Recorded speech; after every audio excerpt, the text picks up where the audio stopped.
Okay, welcome back to our second episode. Now we created our virtual machine, and the first thing what we do, we manage basic disks by adding disks to our virtual machine.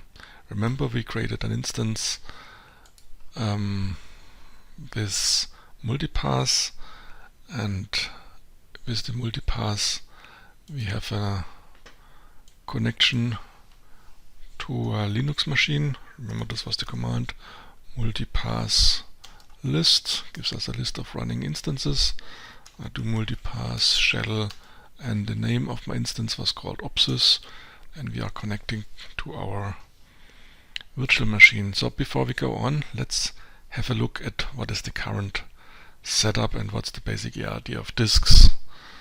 So what we need to have a basic understanding what a disk actually is about, what are the names and what are the steps in order to work with the disks first.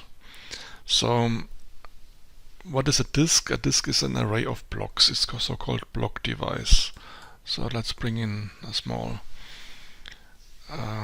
diagram. So this is an empty disk. So when you attach a new fresh hard disk, this is an array of blocks. The low-level block size is 512 bytes. This is a typical sector size. Sometimes the operating system might decide to use a bigger block size like 1 kilobytes or 2 kilobytes, but we don't care about the details right now. Simply think about a disk as an array of blocks, and each of those rectangles is 512 bytes, and this is the unit what you can read in a single I/O operation. So when you do an I/O operation, you get a single sector or multiple of those sectors. And in order to work with the disks, Linux has a naming convention for the disks. And what we will now do in the next exercise, we will add another disk. It's called then /dev/sdb. So the first disk is called SDA, and replace this B with an A. By default, or by convention, all devices in Linux are located in a /dev directory. This is only convention. We could have used another directory, but all major Linux distributions use this /dev directory, and this SDB stands for SCSI disk B. B is the second disk, A is the first one, which is still in our system, and the next thing what we will create is called SCSI disk B. This is the second disk. By default it's empty. Nothing in it, only zeros. But what we want to do is, of course, we want to use the disk.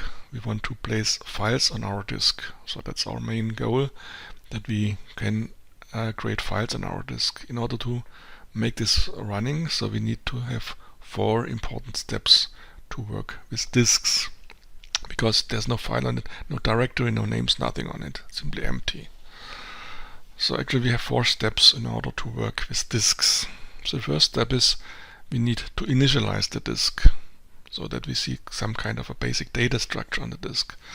So this is the first step, we initialize the disk, which brings in the so-called master boot record. Master boot record is the very first sector on a disk, used for booting in the old days. Now we use this UEFI BIOS, which is a little more complicated, but the MBR is still there. And so this is what happens when you initialize the disk. You initialize the first 2 or 3 sectors, which is the master boot record for the old style partition table, or the GPT for GRDO partition table. So this is the newest version of a partition table, actually. We don't care about details. By default, if you have a new installation, the preferred method is to use GPT. This is the newest version of a partition table. MBR is the old one.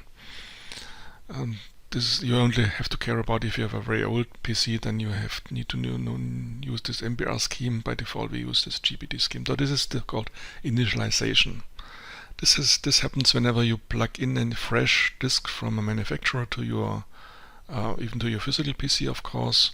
Then you get a pop-up window. Do you want to initialize the disk? If you want to say yes, you have the chance to select one of those options for the so-called partition table. This is more or less the first couple of sectors on the disk. This is initialization, but again, nothing on it. The rest is still contains zeros. The next thing what we want to do is we want to create a partition. So we partition the disk. We talked about partitions in our lecture, so we won't repeat all the reasons why we want to make greater partitions, to separate different file systems, for example. And the partition is a contiguous set of sectors on the single disk. You see this green line. This is the start of the partition, this is the end of the partition. So partition is a contiguous block of sectors on the disk, which then can be used to create a file system on it. The naming convention is that when you create a partition, the first partition has the number 1. You see the entire disk is named /dev SDB. This refers to the entire disk. These are all the sectors. While this partition dev SDB1, remember this 1 is important, this only refers to this partition starting with this sector until the last sector. So you can also read a partition as a file in Linux. And so when you read SDB1, this only refers to this sub part of the entire disk. So this is normally the preferred method, because now we want to bring in our file system in this partition. We leave the rest untouched for other file systems, for some other purposes, whatever this is. But we only want to manipulate this partition in our disk. So this was the second step, partition the disk. The third step is now we have to bring in the data structures for the file system. What is a root directory, what are subdirectories, and something like this. And this is called formatting. We format the disk, and this brings in the basic data structure for our file system. In Windows it's called format, while in Linux we have a command called mkfs, make file system. So we use mkfs for make file system. This is this, I will show this in a minute.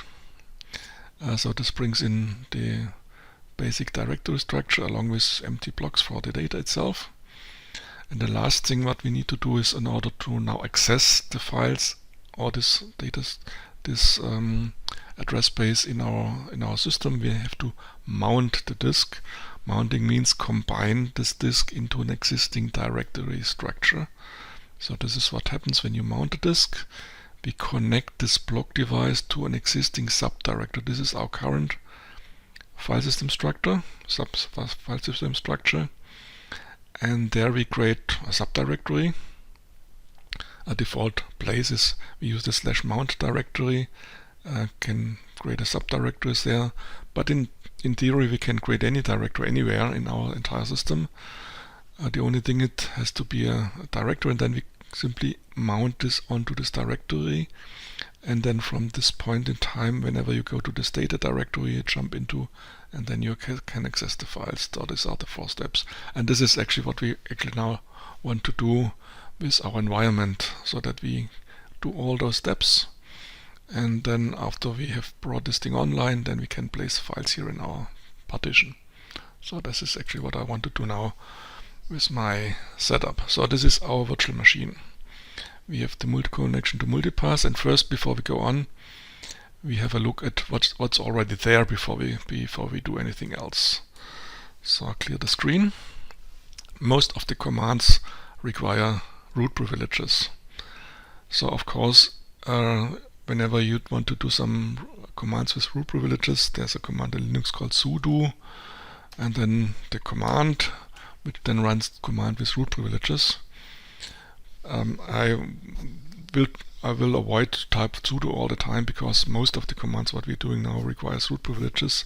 So I simply jump into and directly go to the root user, and I normally use the command sudo -s.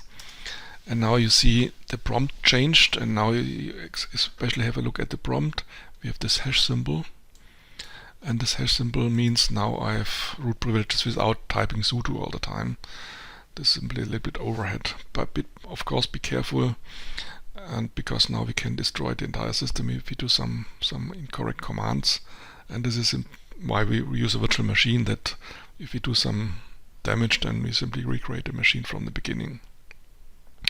But now let's have a look at our current setup of our environment for the disks. So the first command what I want to use is called parted. Parted is a command to create the partitions. It's also used for initializing disk and for the creating the partitions for the first two steps, for creating the partition and for initializing disk. This has an option called L for list, and this gives us a list of the current settings on our environment. So let's see what we get when we do a list of all block devices. So this is the current setup. You see it shows us two disks. This is the first one, dev SDA. Remember, SDA is the first disk. The disk what we will add now is then called SDB. So this is the size of our disk, 5 gigabytes. This is the block size, and this is the current partition table. So it already has a couple of partitions set up by default. This is probably the root partition. This is the boot partition, this is the BIOS partition, and so you don't care about details of the existing partition. Simply we have this SDA installed as the first disk. This is where the operating system lives on. By default we also have a DVD-ROM installed, and the name is /div SR0 for this is a read-write or read-only file system for the DVD, so we don't care about this part. Simply ignore this part. We will not use this thing. The only thing what we will do is we add another disk. So this is our first disk, and now we will add another disk to the system. So how do we add another disk to this multipass? Unfortunately, multipass does not support adding disks out of the box. So this is a limitation to multipass, which means we need to add another disk external from multipass. For this we have two options. The first option is to use Hyper-V, because this is based on Hyper-V actually. So when we open the Hyper-V manager, you see this is our OpSys machine, and of course we can change the settings of the machine. So we can go to the settings. So this is the settings, and here we can add new hardware, a new SCSI controller, or a new hard drive. Without hard drives, here we can add a new hard drive, select the name, select the location and attach to it. So we can do this manually from this Hyper-V manager. Another option, which is a little bit easier, is to use PowerShell commands, which is a little bit better because that's a little bit faster. So you find the PowerShell command in the exercises, an exercise sheet, and the command is called new VHD to create a new hard disk. So be sure to use this command not inside the virtual machine but outside. So this is, I'm now inside my virtual machine, and now I create a new window. If you run the terminal app, then click on plus symbol, or you simply start a new PowerShell window. Both options are correct. So now you see, now I'm outside, I'm in PowerShell, not in VM, not our virtual machine, and the command is called new VHD, new virtual hard disk. So this is the PowerShell command to create a new disk. We need to provide a path where we want to place the disk. For our demonstration, I will use a temporary directory, ctemp, this is my temp directory, call this disk1.vhdx. This is the default extension for virtual hard disk extended. We need to create a size bytes, and let's create a disk of 500 megabytes. And dynamic as an option. Dynamic allows us to use so-called thin provisioning, because we will not reserve another 500 megabytes of a file on our machine. If you use a thick provision disk, then this would create a file with this size, which of course wastes your space on your drive. Dynamic means it does not allocate anything. It simply allocates only when you write to it. It's only a virtual file which says, okay, I could grow up to this size, but initialize it's very small. This is perfect for testing, so you don't waste your space on your hard drive. So this is the command. This is not exactly correct, so we do not have to use the quotation marks. because this would generate a string, and this is the constants of actually the megabytes. So this can be a problem. Sometimes, depending on the settings on your system, you might need to run this with admin privileges later when you attach the disk. But the default settings is, I think you can do this directly. So now press enter, and now it creates the disk. Now we are ready. Now we have a new disk as a file. So we have a file which is then used as a disk on the system. So let's have a look at the size of this file. So this was our file, and you see the actual size is only 4 megabyte and not 500 megabyte, because this is the so-called thin provisioned version. So now this is a standalone file. It's not attached yet to our virtual machine, and now we have to bring in this disk, or we have to attach this disk to our virtual machine. This is equivalent if you would plug in a new hardware wire from your fresh board hard drive. And the command is add VM hard drive. We add VM hard. Is this correct? VM hard disk drive, not hard drive. Hard disk drive. So this is the command, and then of course we need to know about the name of our virtual machine. This was, remember, we call this OPSUS. So the name is OPSUS. And the path of our file, this is the path of our newly created hard disk, which means now it's adding this file as a hard drive to our virtual machine. So this should do the job. And now it's added. You see it's quite fast, but it's now connected. So now let's jump into our virtual machine and let's see if we can detect this newly created disk. Should be visible as SDB, because this is then the second one. So I'll click again to my virtual machine. So now I'm inside Linux again, and now redo this parted command and see what's happening. Parted-L, and now you see we see something else. Gives us an error, but that's okay for right now. But the important thing is we see this as SDB. Remember from our slides before, this is now an empty hard drive. We can, if you want, start by reading something. It's not initialized yet, but it's an array of empty zeros. Let's have a look at it. We can actually dump this disk. I use the xxd command. This is the hex dump. By directly reading the disk, def SDB, I only adding pipe less at the end, otherwise it would scroll too much fast on our disk. So this gives us the first sector. You see it's empty. Everything is 0. A lot of zeros. This is an empty disk. Nothing in it. Okay, and this is why we see the error, because it has not recognized any disk label. It opens the file, it sees only zeros, which says I don't know what this is. Okay, so what we need to do is now first we need to initialize the disk to create the partition table on it. Again, we use this command parted for this purpose. So we use the command parted. Parted, and then the argument is the name of the disk. Be very, very careful now to use the correct name, not SDA, which would destroy the other system. I use /dev/SDB. This is our newly created disk. So this is now managing the disk, the second disk. The first thing is we need to initialize it. The term in Linux is called create a label, at the so-called disk label.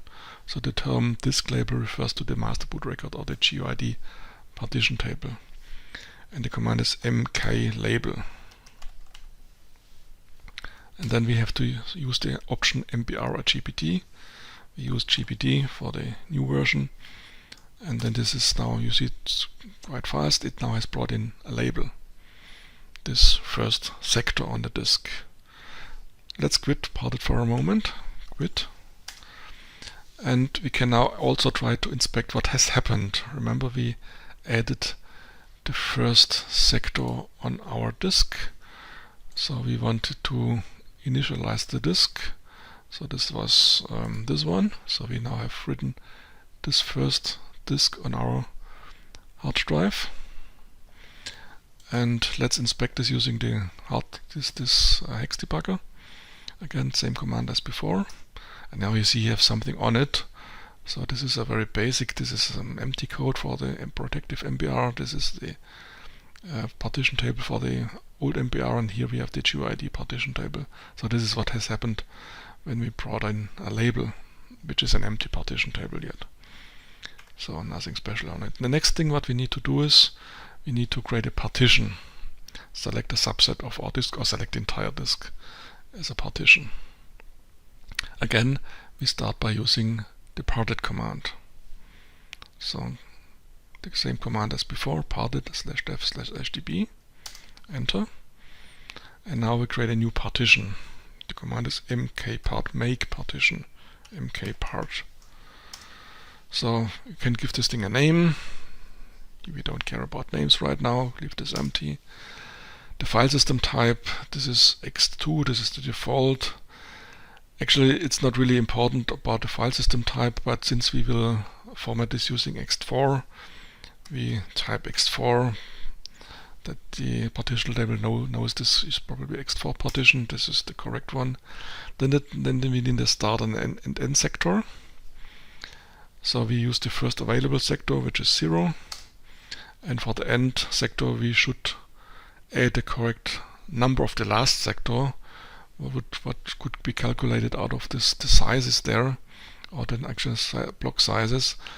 But the easy part is we can simply say, okay, we need everything, and in order to give us a partition which spans the entire disk, we simply type 100%. We can also type 50%, of course, then this takes only half of the disk, of course. So this is the end of the sector. So the next thing what we need to do is we need to create a partition on our new disk. So again, I use the same command, parted /dev/sdb.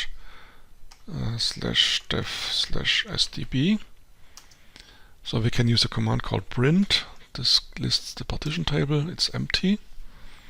And now we create a new partition. The command is called mkpart for make partition. So it asks about a name, so we don't care about names, press enter. It asks me about the file system type, because I'm going to format this using ext4 partition type, I used ext4. Actually, this is not really important, but if you know that I'm using ext4, then I give it the type ext4. The start is 0, means take the first available sector on my drive. And end sector is normally the number of the last sector on the disk, which is a little bit hard to calculate. To make things a little bit easier, you can use 100% or even 50%, of course, to span the full disk or half of the disk.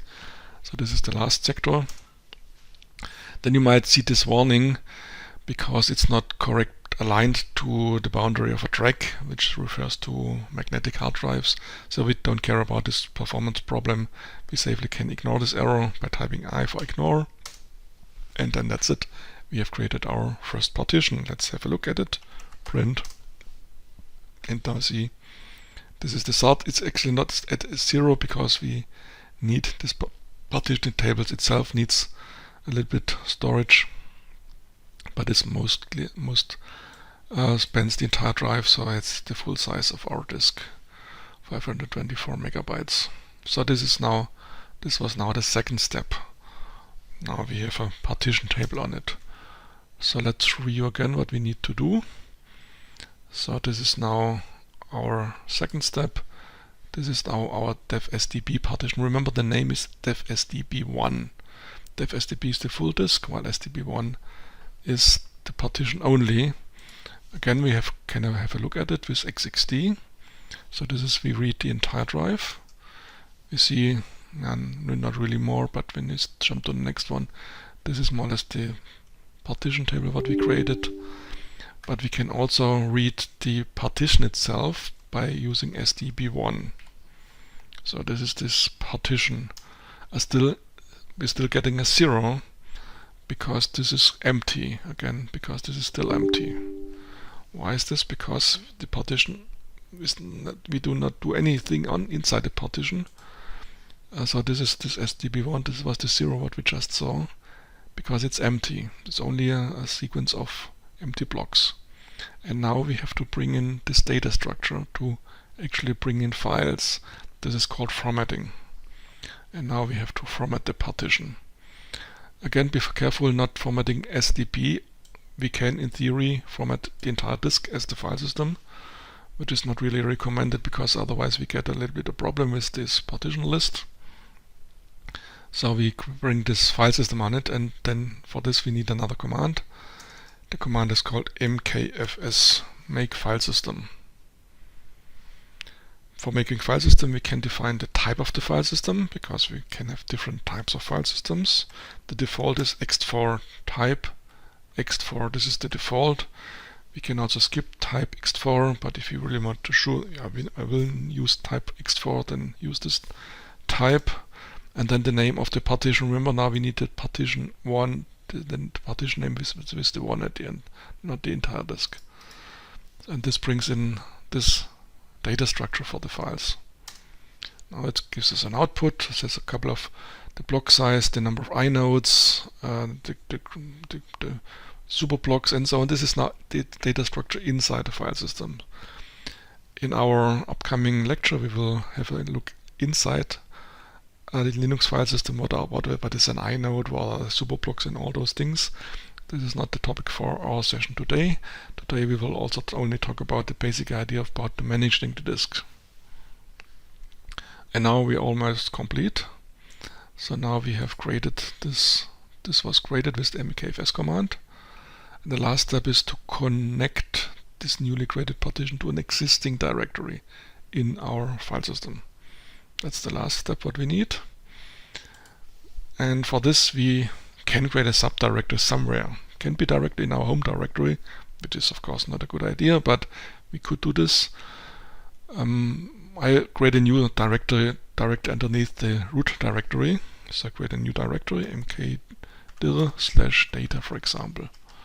So this is simply a fresh empty directory, nothing in it. So when we have a look at this directory, it's simply empty. Actually, it does not need to be empty. You can mount a block device on any directory, even though it's not empty. Then if you do the mount operation, then what's already in it, it's simply hidden as long as this mount operation is in place. But by default, we should use empty directories. And then we need another command, and the command is called mount. So mount, and then the block device, the partition name, def sdb1. Mount command always works the same way. What, where? I want to mount what? My newly created partition. Where? I want to mount it on my new directory /data. And this combines then our newly partition on my directory tree. So you see, we don't get any response, because by default, when Linux does not tell you anything, then everything is okay. How can I verify that this thing actually happened or is working? Again, have a look again in this directory with LLData. Then you see a small difference. You see this lost and found directory. This is very common, that most of the Linux file system are creating a specific directory called lost and found. If something went wrong with the files, you will probably hopefully find the new files in this lost and found directory. But this is a good indication then that we actually are inside a new file system. Of course, there's another way to check this out. And another command is called df, the command for display file system. df stands for display file system. This gives an overview about the basic mount operations. So when you use this df, you see a lot of output. We don't care about anything there. The important thing is this one. Remember, this was our first disk, SDA. This is our root disk. When we boot up the machine, it's mounted on root. This is the root of the file system. And our newly created disk is the last line. You see this SDB1, the partition 1 on disk 2, is mounted in our data directory. This is actually what we see on top there. Now it's in place, and now we can use it. We can go to this directory and place a file in here, echo hello world nach test.txt, something like this. And now we have a new file inside our new partition. That's it. Now we can use our new partition and place files on it. If you're ready, if you want to unmount it, of course we can unmount this file system and disconnect it from our directories tree. And the command is called umount. Be careful, it's not called unmount with an N, it's only called umount. The only thing what you have to be careful about is that you cannot be inside the directory when you unmount it, so this will not work right now. So when you unmount data, this gives me an error because target is busy, and this is because you see I'm inside this directory, which means I've opened the directory, so I cannot unmount something which is active. So if you want to unmount it, you have to leave this directory first. Go to your home directory, for example. So now we are outside the directory, and now we can unmount it. Umount data, and then it's gone. Let's verify that it's actually not there anymore with the ll command. ll data, you see the file is gone because we unmounted it. This is our empty directory from before. And if you do this df command again, you see again now it's gone. So the last line with sdb1 is gone. It's not mounted anymore. Of course the file are still there, but it's simply not connected. Of course we can reconnect this anytime. Again, mount /dev sdb1 to data. Have a look at our data directory, and here we are, the file is here. Or we can unmount it again, data, and then it's disconnected and the directory is still empty. Okay, so this concludes our second episode.